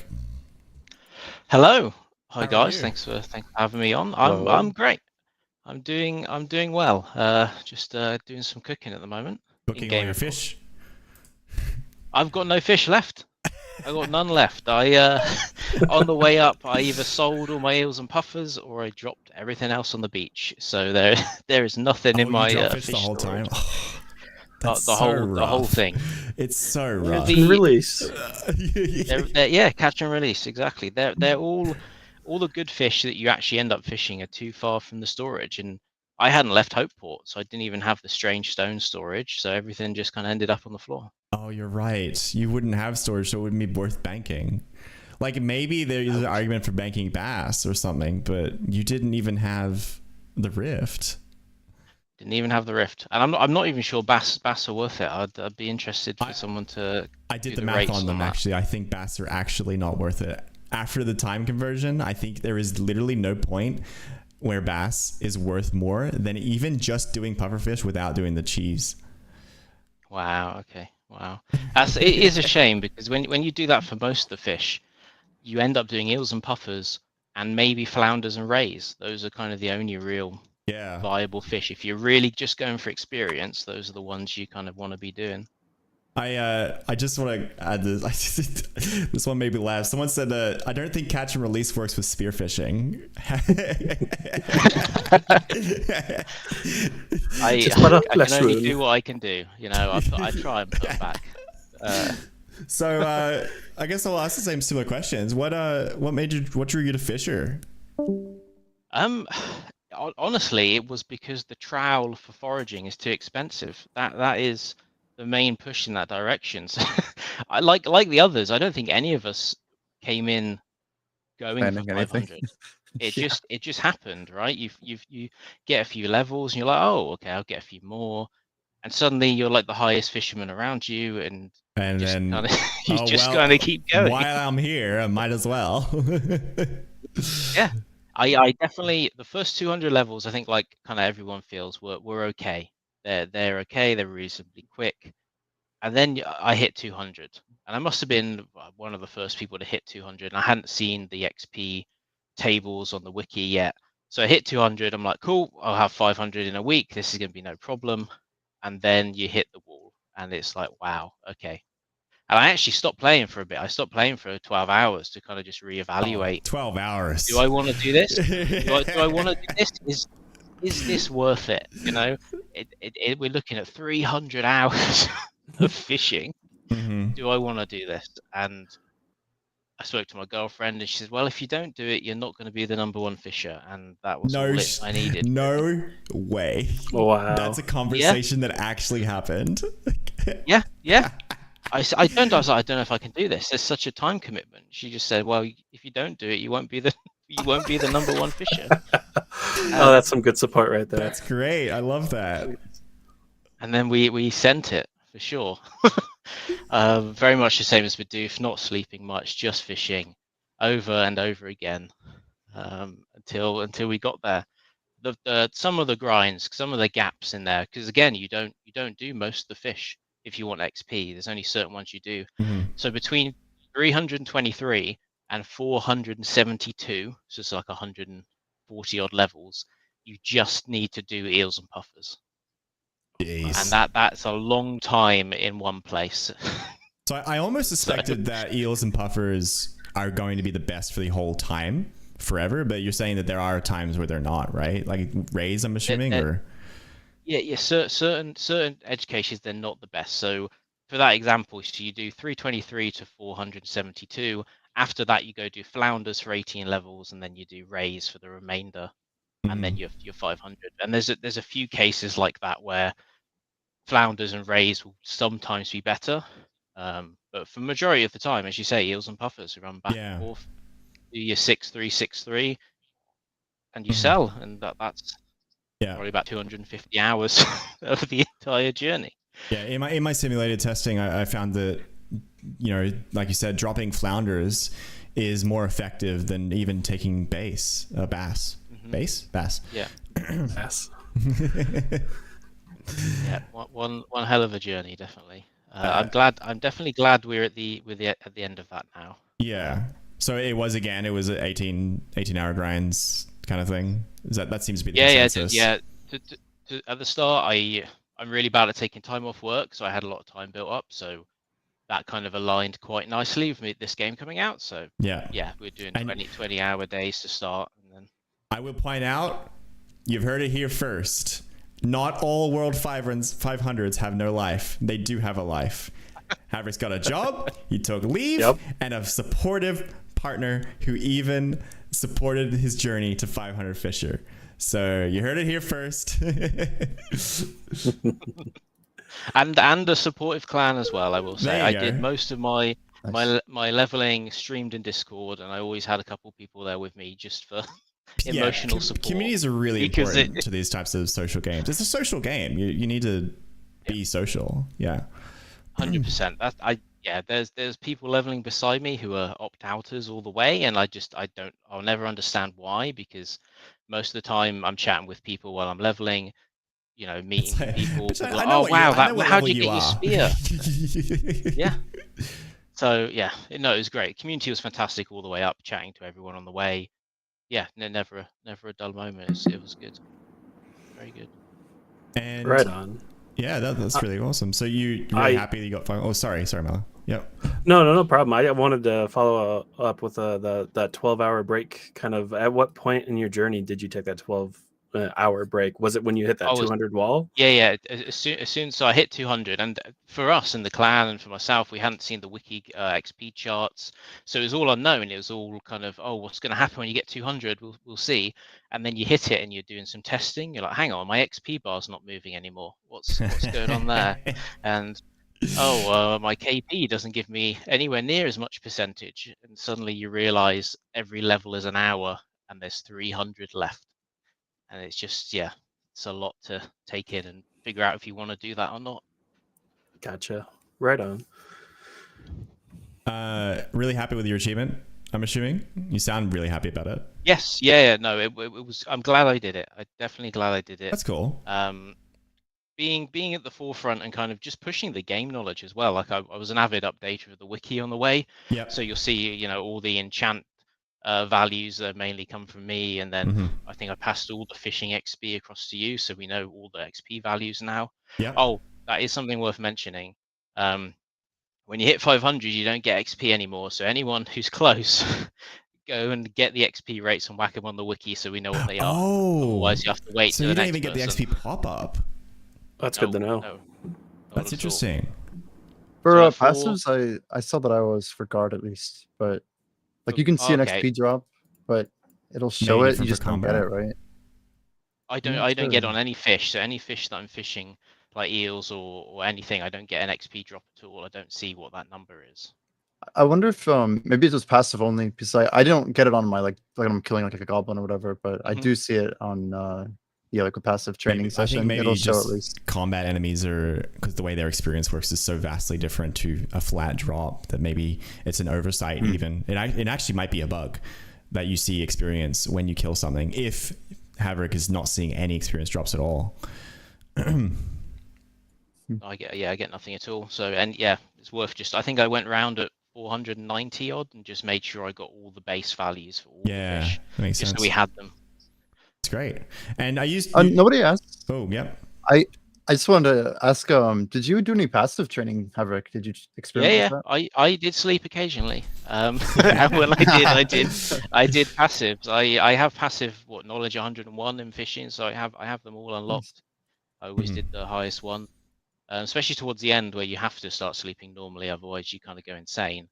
Always seems to be a common thing that we've seen. And your tools. So you got 51 enchantment. Did you bother chasing more just for the fun of it to get higher? Or I got 50. My spear's enchanted to 50, so I can see what 51 would cost. Yeah. I never went above 50 because it drops to, was it 0.1%? yes, that's right. That's Oh wow. very low XP amount for a very For lot, like 12 gold or lots of money. something. Crazy. Like 6 gold or something. Yeah. Yeah. So I don't see. My advice would be never go above 25. It's just probably not worth the gold. Yeah. Just stick with that kind of 10%, and yeah, you don't need anything more than that. Really. 25 seems to be the magic number, unless you're doing a world first race or something like that. Yep, and you never get that gold back, right? So it's in my spear, or 120 gold worth of enchant, and I never use my spear again to get experience. So Yeah. kind of I'm not going to say wasted. It helped me get there, but yeah, definitely never seeing it again though. Mm-hmm. That may change in the future with an update. We don't know yet, but yeah, as it stands right now, it's shiny tools gone. Yeah. Let's see. That should be everything. So, any tips for it, Fisher? 6-3 puffers. Honestly, that's and deals. That's all. That's all. Yeah. That's all you really have to do, unfortunately. Yeah, but do that, you'll be off to a good start. Yeah. Can I just give shout out to some clan members that Absolutely. helped me along the way? Yeah. No, this is your platform right now. Shout out to Sanax, Rudolph, Fen, Dominic, Neo Viper, and Set Apart. Those guys were with me pretty much all the way, watching me on their stream on Discord. Mm-hmm. I think Sanax has watched me do maybe 350 hours of fishing. Oh my god! So he went insane with me. And what's your clan? Currently in a clan called Rebellion. We were in a clan called Legion, but drama often splits things apart. So we're in a clan called Rebellion. That's cool. Yeah, no, community is really important for these types of social games. It is a social game. It is literally in the name, massively multiplayer. So I think, yeah, it's going to be really important for these kinds of things. And even Bidoof said, they hung around in voice chat and stuff like that. It makes it so much fun. Jimmy streams pretty much the whole grind, and Mala DMs me updates every time he goes insane. He's like, oh my god. All right. Mr. Sanax is in chat. He's saying it was a long grind. It was, yeah. It was. All right. Well, thank you very much for coming on. Anything else? I think any questions? Anyone? Did you ever use XP potions? Yes, I only 5% though. I don't think 6% were worth. They cost too much, so I just stuck with 5. Mm-hmm. Makes sense. Yeah, and if you were drop fishing as well, or even doing 6-3s, it's not so bad. I still hate them, but it probably wasn't so bad. Very specific question, but do you have any thoughts about like 6-3 being less worth for eels? Like, is it still as good of a strategy with like the bridge being as far apart? Did you test that at all? Some people have said maybe it's better. The strategy changes. So 6-3, 6-3. If puffers are your main, so the most experience, I would do a 6-3-6 for eels, because the bridge is further apart. You actually can do your eels, go to the vendor, sell, and just as you come back, they'll respawn instantly. So there's just enough time there because the bridge is further apart compared to puffers, which is only 2 tile bridge. So you can do a slightly different strat for eels. So 6-3-6 sell instead. Very cool. There you go. Very cool. Thank you. Oh, one last question that came to mind. Co-op fishing, was that ever useful? It was unfortunately never useful. You got 2 fish, right? You got your bass and you got your cod. From what I can tell, cod gives lower XP rates because the fish is worth more, I think. So at high level, what was I, 450, I think. I can't quite remember where cod is on there. I tried doing co-op fishing and it was just worse XP. You can't do, the thing that messes me up the most is you can't queue that next action. So with fishing eels and puffers, you can. So I'm always queuing. That's how you kind of get the speed, is just always have one action queued up.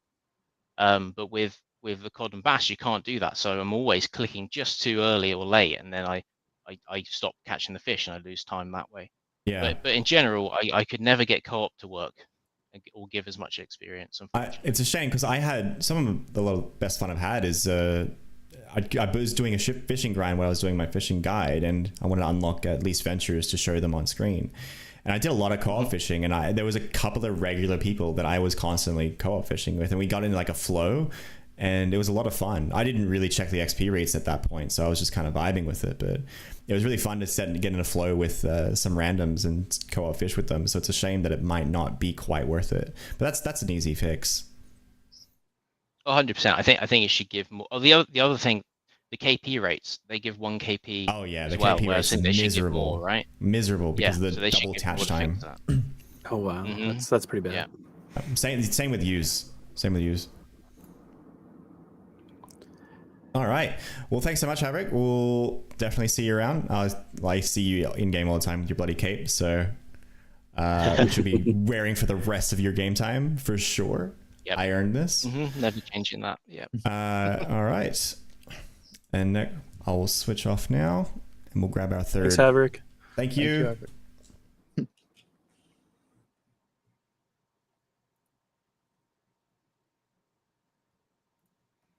Toopy, hello. Hello. Pleasure to be here. Welcome, Toopy. How you going? Yeah, it's going well.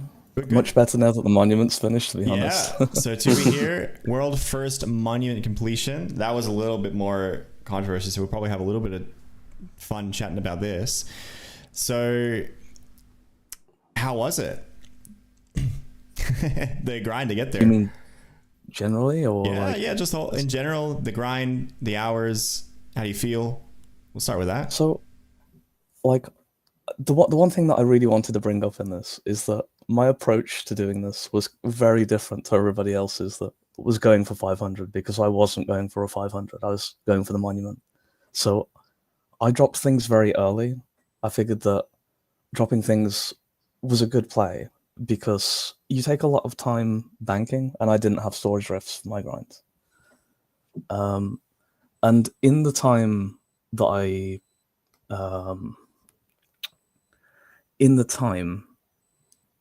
hold on, I'm losing my train of thought. You're right.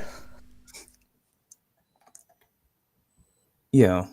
In the time that I was doing like my earliest parts of the grind, I actually slept like 7 to 9 hours.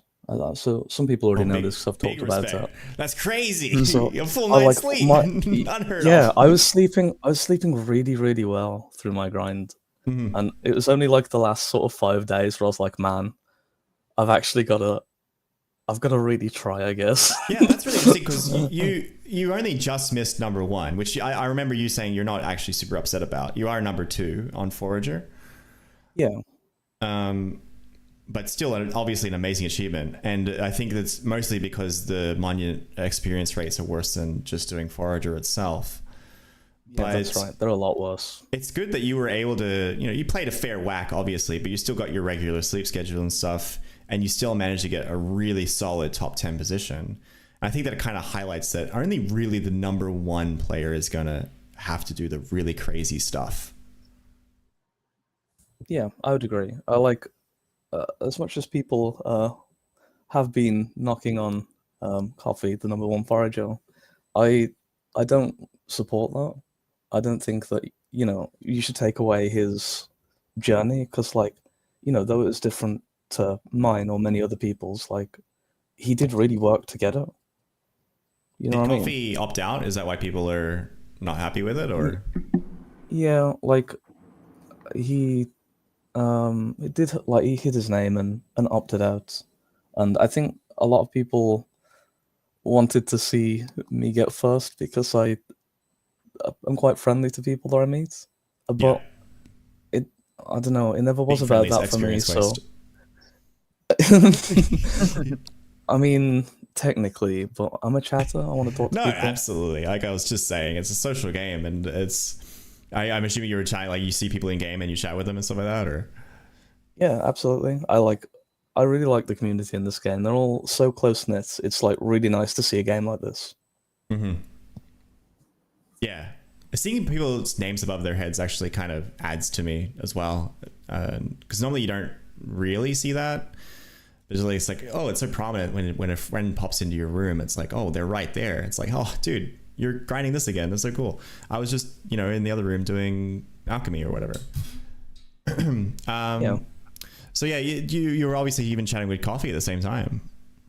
Well, not exactly. I tried to add in, but he wasn't too interested in talking, so I just let him about his business. Mhm. I did get to speak to him after we both got 500. Yeah. So that was nice to sort of like settle whatever unrest might have been. Although not from my end, I don't feel like there was too much unrest. But It it's is a like competition at the end of the day, so there might be a little it bit. wasn't meant to be. Yeah, I didn't mean to have a competition. I didn't even mean to go for like I just wanted such to a high rank. pick up rocks.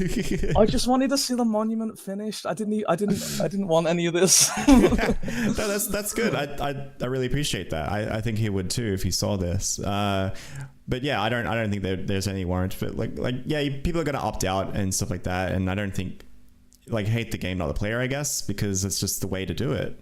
And That's exactly what I said. Like what the way I've been talking about it is that Coffee was just using the tools that he had at his disposal. Like, though I personally wouldn't do that, the game has given him those tools to use. I mean, I personally, as you spoke about earlier in the stream, I would prefer to see ranks on the leaderboards, even if it's like labeled as an anonymous player or something, because though I'm not competitive, I think that the people that are having a worse experience because of how the game's set up. So for me, it's not a problem, but I can see like the genuine stress of some of the higher level players. And I know that's only it's not a massive majority. We've got to think about the entire spectrum of players, but like I do think that these high level players are going to be like generally probably quite a big core to, they're going to be around for probably a long time because they wouldn't invest that time in if they didn't enjoy it. Yeah. So I don't know. There's a balance to it. Mm-hmm. Well, not. I actually didn't even realize there was too much drama with it, but we'll just completely switch back over to the monument. How many pieces did it take in the end to do it? Isn't it like a few thousand there? A few thousand. More than that. It gets to a point where it's 3,912, if I remember the number correctly. Oh dear. And then I don't remember exactly where that is. It's just after level 200, if I remember. And there's like a lot of monument pieces after level 200, especially in the last like 500 bracket. Oh, so it's like 3,000, 4,000 for each step after it. I thought that was the last step. No, it's all of them. Like maybe post. I don't want to say this confidently, but maybe post 200-ish. Oh my gosh, that's crazy. And how did you feel when you finished it? Obviously, there's going to be a little bit of your initial feelings, forgetting about the whole. It doesn't have a reward yet, which we will get into. But like oh my god, it's done. Like, did you find that? Did you feel really happy about that? I was really happy about it. Like I don't know. I just wanted to see it. And now I've seen it.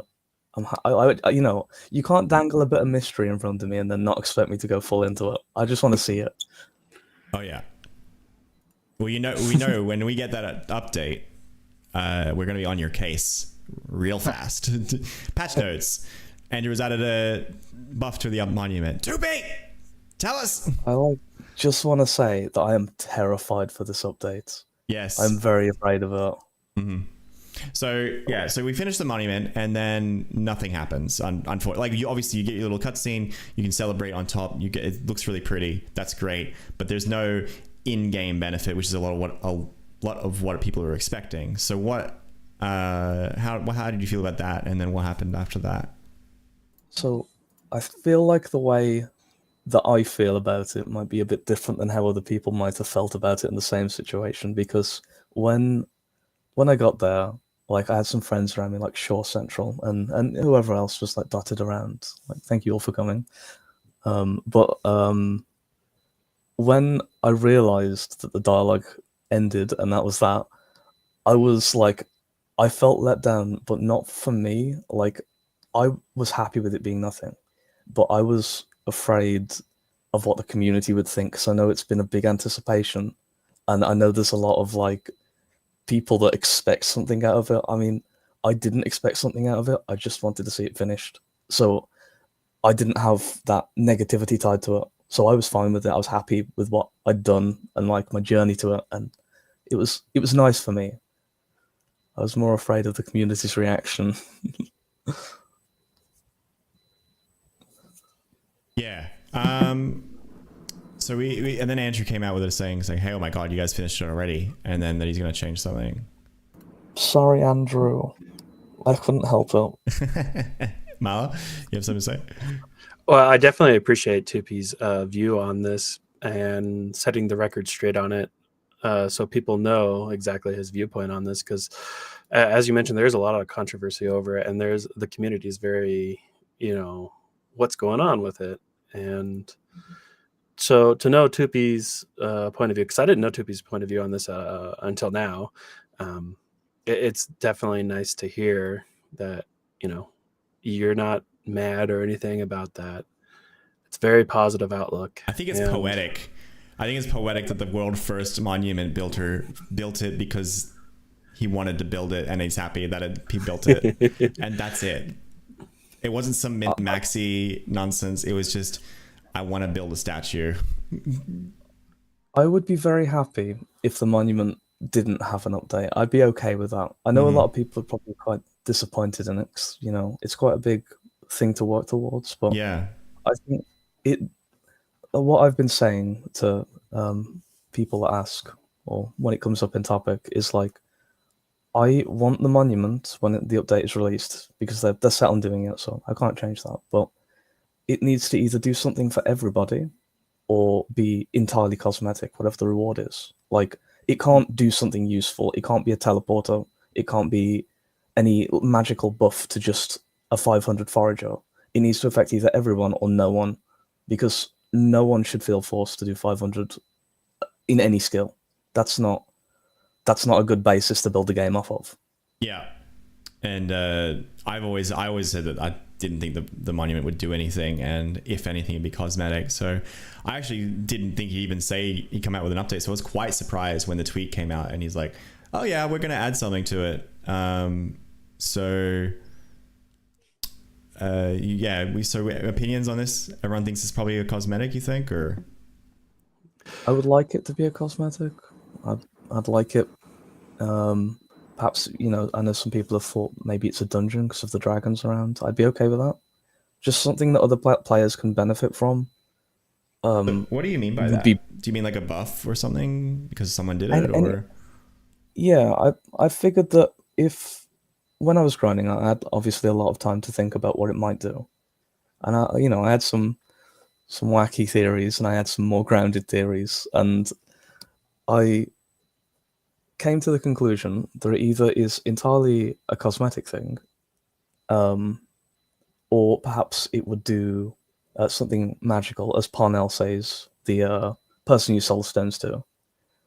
She says that the monument was tied to magic or something like that. Like, the people that built it, the Kren, they used it to enhance their magic abilities or something like that. So I was like, maybe this is the release point for special attack, and when one player builds the monument, all players get special attacks. But if that was a planned case, I might have done it slightly quicker than expected. I don't know if that is the case. Maybe like a Metal Gear Solid 5 cutscene kind of thing, like when someone finishes it or something. Possibly. RuneScape did some interesting things like that when they introduced Nex. I'm not sure if you're familiar with that, but all of the players in the game, when Nex was introduced, there was no news post or anything, but everybody played an animation, and everybody was really confused at what it was. Huh. I was thinking something perhaps along the lines of that, maybe, or who knows? I think that maybe the game's a little young for that kind of live service treatment, but I think that it'll be good. I don't know if we'll see anything that's global, but I would like to see something cosmetic. I think that would be a great reward. I'm very doubtful we'll see anything that's global, but I remain hopeful. You seem very optimistic in general. I try to be.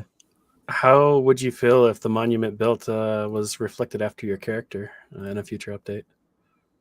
I don't know. Not your character. Like, I think Malice says, like, in general, if you build your own monument, it's of you for everyone's individual character. Is that what you mean, Mala?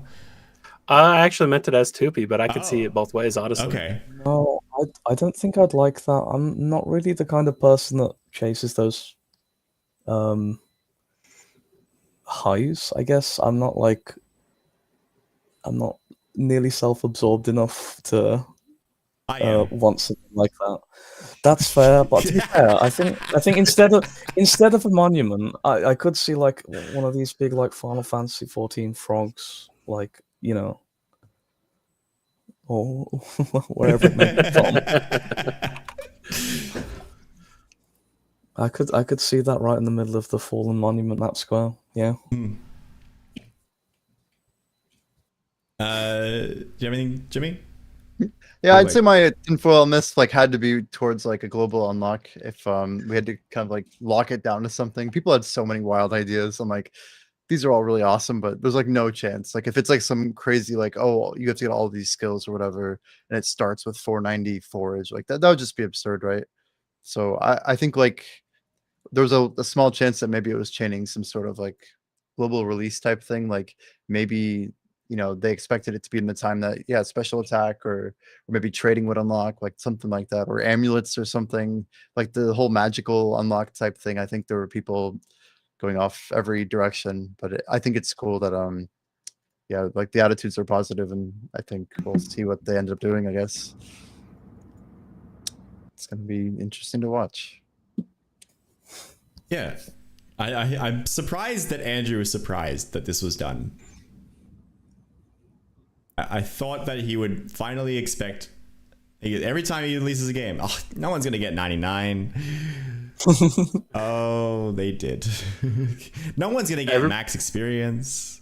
Oh, Everybody's so they pushing, and Andrew should know better by now, but here we are. Yeah. Okay. Did you have anything else, Toopy? I don't think anyone's got any more. I think that's kind of covered it. Well, I suppose if I had any advice to anyone watching, it would be don't drop all of your things unless you're going for a rank 1 spot. It was a tactical choice so I could sleep better. I wouldn't advise that. I've completely made it so difficult for me to train things like alchemy, but I knew that when I was going into it. So keep your things, do the storage rifts, don't do what I did. I actually Correct me if I'm. Oh. I was gonna say, correct me if I'm wrong, but can't you use higher level materials on lower crafts, like a perfect, I don't know, kelp? And You cannot. Cannot. Oh. This is a problem that we will start seeing later in the game. As people get higher level, we're going to start seeing people like, wait a minute, I can't get and craft these resources for my lower level processor without using past action, and that is a pain in the ass. So we should be able to do that at some point, I hope.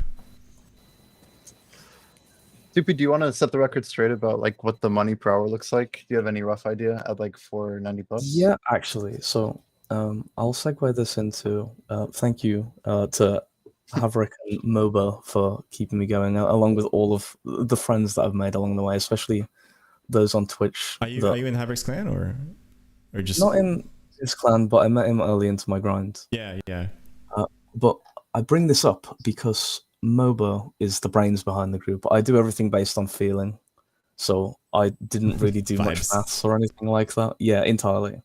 But MOBA, however, is much more on the numbers side, and he did send me some numbers. So he said that approximately 270 potatoes per hour. So the the high level ones is 1,230 silver. Okay, every hour. There's your number. Yeah, per hour. Okay, so there's your number. that's cool. So worse than guard. Better than nothing. Did you work out the monument pieces themselves? Like, because that's the one reward that we do get from the monument at the moment is silver. So I was wondering if, especially because it's a limited one-time reward, that it might be quite strong. The monument itself is somewhat profitable. I don't really take numbers, but I'd estimate it was about 15 or 16 gold per tier. Once you're like higher into the monument, which is modest for such a high level. It's fine. But post handing in everything, you can only sell the monument pieces to the stonecutter, and he buys them at a reduced rate, which is worse than potatoes. Right. Oh, you can. So you can still sell them. Okay. Oh, yes, the stone cutter. Yeah. Where you sell the passives and stuff too. That's cool. Yeah. Well, hopefully we can get some information about the actual rates on what we can get eventually on the Forager. Definitely throw that in mind as well, because it might be good just as a good cash injection. Perhaps, but I feel like if you really wanted money, Merchant and Leatherworking, perhaps Combat might be some of the better plays. Mm-hmm. All right, well, thank you very much, Toopy, and thanks for coming on. We'll see you around. Oh, and what are you doing now? Just one quick thing. Oh, I'm enjoying the game the way it's meant to be played. Yeah. Yeah, I'm just playing it's it. It's like I'm playing someone else, or I'm enjoying the game again. Yeah, it's great. That's why I think everyone is going to be like, I'm going to get 500, and then maybe I'll rest on 200 for the rest. I think that's going to be the way the average dedicated player is going to play, and I think that's kind of intended. I don't think that it's sustainable to get maxed in any way. Yeah. All right. Well, thank you for coming on. I will pop you off now and we'll go to the main menu. Thanks for coming, Toopy. Thank you, Toopy. Thank you, Toopy. Greatly appreciate your insight. All right. My eyes are closed for some reason. There we go. All right, let's see. Let's catch up on you guys. You guys are still playing? That's good. I was wanting to see if I could snipe any login screens, but it looks like you're all still grinding. Can't waste that XP. Yeah, no XP waste. That is me doing freaking passive while I'm on the computer. How awful is that? I'm not even level 1,000 yet. You know that? Well, you're above me. You're doing 500. Doesn't count. No comment. Let's see. I had some additional pointers, but I did want to keep the runtime to 2 hours. Nothing important. Yeah, we'll go through these. Why not? There's a little bit of fun there. I pulled up some of the funny posts on Reddit. I think that it's worth having a segment for it, just for the fun.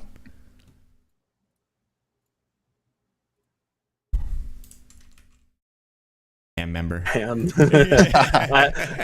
do remember seeing them too. Yeah. Yeah, I enjoyed this one quite a bit. I love the cosplays that we get. I love I did mine, obviously. That was pretty funny. Even my partner walked in the room and they're like, "Wait, is that Walter White?"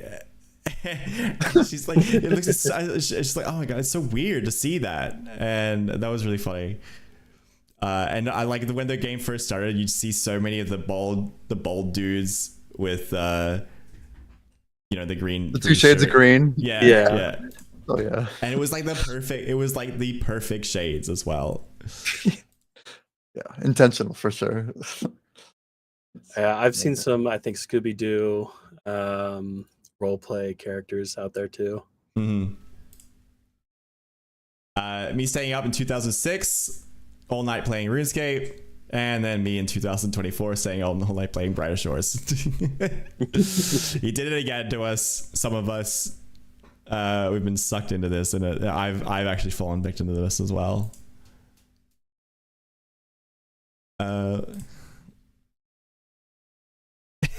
This comes back to combat. Yeah, hold on a second, I got a drink. Yeah. Whenever you... Oh my gosh. Someone was telling me... Yeah. Go ahead. I was gonna say, someone was telling me in the stream that they saw this girl streaming, and she was brand new to the game, and she's like, "Oh great, I got these 10% potions, I'm good to go." And then she goes and "No, don't go," Yeah. It's it's not gonna work. It's not. Oh, there's the 10% are so bad. I question some of the playtesting that the game got. I know that we only got 10 beta testers, and I just don't know how many people tested the game beforehand, because there's a couple of things that people like graphic and stuff noticed very quickly, and it was 10% potions, guys. Come on, I don't know how you're gonna fix them, but It's so interesting. This poor icebox. Does anyone use this one? Only if I misclick. Yeah, have we misclicked it? Like, sure.